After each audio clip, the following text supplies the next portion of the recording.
আসসালামু আলাইকুম। এই যে যেখান থেকে ভিডিওটা দেখছেন বেশি বেশি করে শেয়ার করে দিবেন। এই যে হচ্ছে এখানে আমি চালের আটা দিয়ে চাল দিয়ে আর হচ্ছে এখানে ডিম দিয়ে চাল ভিজাই রাখেছিলাম।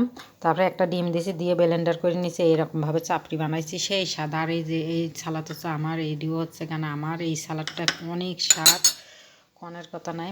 আর এই যে আজকে দুপুরকার খাওয়ান টমেটো ভর্তা করা হয়েছে। আর এইখানে হচ্ছে এখানে ডাস্টবিনে জাল দেওয়া হচ্ছে, ম্যাডামেরা খায়। আর এই যে এইভাবে করেই বানাইছি সব গিনান। আর এইখানে হচ্ছে এখানে পালং শাকের তরকারি, এই যে মাংস আছে সাথে। আর এই যে পেঁয়াজও ভাজিছি, আজকে মসুরের ডাল দিয়ে পেঁয়াজও ভাজিছি, অনেক স্বাদ অনেক স্বাদ। আর এই যে সালাদ, এই যে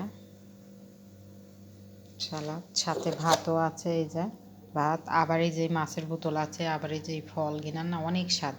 আর এইটা হচ্ছে ম্যাডামের ননদের জন্য, এটি লাল আটা রুটি তো থাকবে। তেল ছাড়া ভাজা হয়েছে মসুরের ডাল দিয়ে, ডায়েটের ম্যাশিংয়ে। ভিডিওটা ভালো লাগে বেশি বেশি করে শেয়ার করে দেবেন, এই মানুষটা পাশেই থাকবেন, ভুল ছুটি হলে ক্ষমা দৃষ্টি দেখবেন। আসসালামু আলাইকুম।